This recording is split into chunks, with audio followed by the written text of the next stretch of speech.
Assalamualaikum warahmatullahi wabarakatuh. Selamat pagi anak-anak ibu semua. Apa kabarnya nak? Perkenalkan, nama Ibu Tiana Dian Astuti. Di sini ibu akan menjelaskan tentang statika. Sebelum kita belajar, ibu meminta anak-anak ibu semuanya untuk berdoa agar dalam menerima pelajaran anak-anak ibu dimudahkan. Berdoa, mulai. Raditu billahi rabba wa bil islami dina wa bi muhammadin nabiyya wa rasulah. Rabbi zidni ilma warzuqni fahma.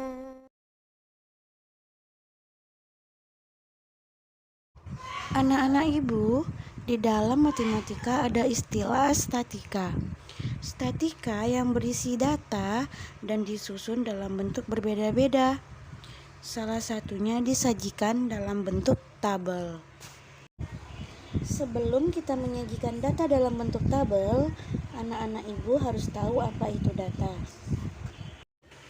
Data adalah kumpulan informasi yang diperoleh dari fakta yang sebenarnya dan bisa berupa angka maupun lambang.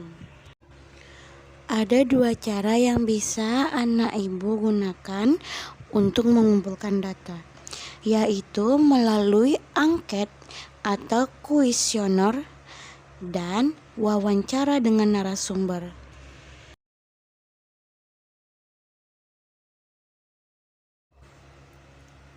Setelah anak-anak ibu mengetahui apa itu data, apa itu statika, anak-anak ibu diminta untuk menyajikan data dalam bentuk tabel.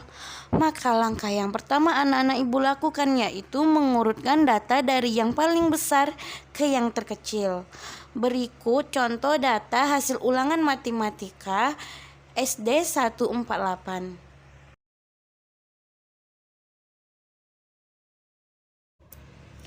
Pada data yang telah ibu sajikan, anak-anak ibu bisa melihat bahwasannya nilai terendah dari data tersebut adalah nilai 50 dan nilai terbesarnya adalah 100.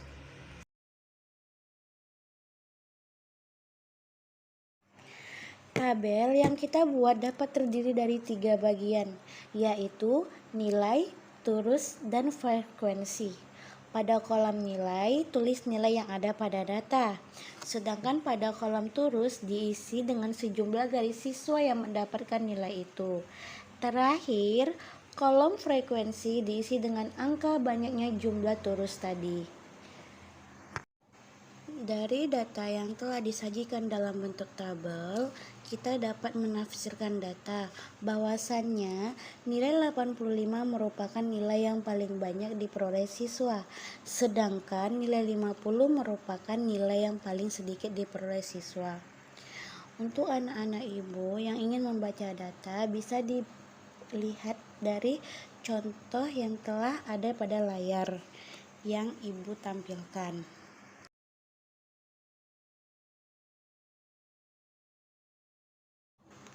Setelah anak-anak ibu telah memahami materi dan dapat menyajikan data dalam bentuk tabel, serta menafsirkan data dalam bentuk tabel, dan dapat membaca data dalam bentuk tabel, anak-anak ibu belajar tentang penyajian data dalam diagram batang.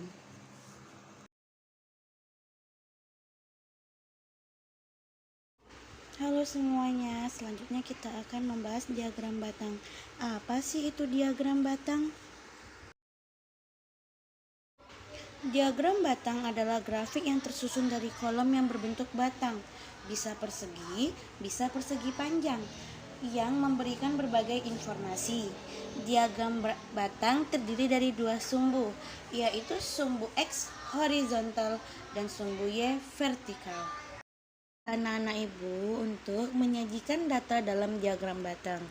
Contoh soalnya, guru matematika di kelas Edo membagi hasil ujian matematika dan mendata nilai hasil ujian matematika siswa kelas 4A dari 32 siswa.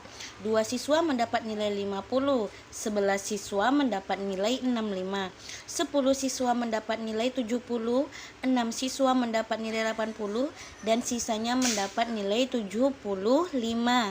Guru di kelas Edo ingin melihat perbandingan nilai yang diperoleh siswa dengan lebih mudah. Di sini, ibu meminta kalian terlebih dahulu membuat suatu tabel. Tabelnya dapat Ananda ibu lihat pada layar yang ibu tampilkan. Setelah Ananda semua membuat tabel, maka selanjutnya Ananda menyajikan dalam diagram batang. Hal yang pertama Ananda lakukan untuk menyajikan dalam diagram batang sebagai berikut. Yang pertama, buatlah sumbu datar X dan sumbu tegak Y yang saling tegak lurus. Yang kedua, sumbu datar merupakan sumbu berisi nilai hasil ulangan matematika. Yang ketiga, sumbu tegak merupakan sumbu berisi banyaknya siswa. Dan yang keempat, gambarlah persegi panjang tegak untuk masing-masing nilai hasil ujian matematika sesuai dengan banyak siswa. Anak-anak ibu bisa melihat contoh penyajian data diagram batang berdasarkan contoh soal yang telah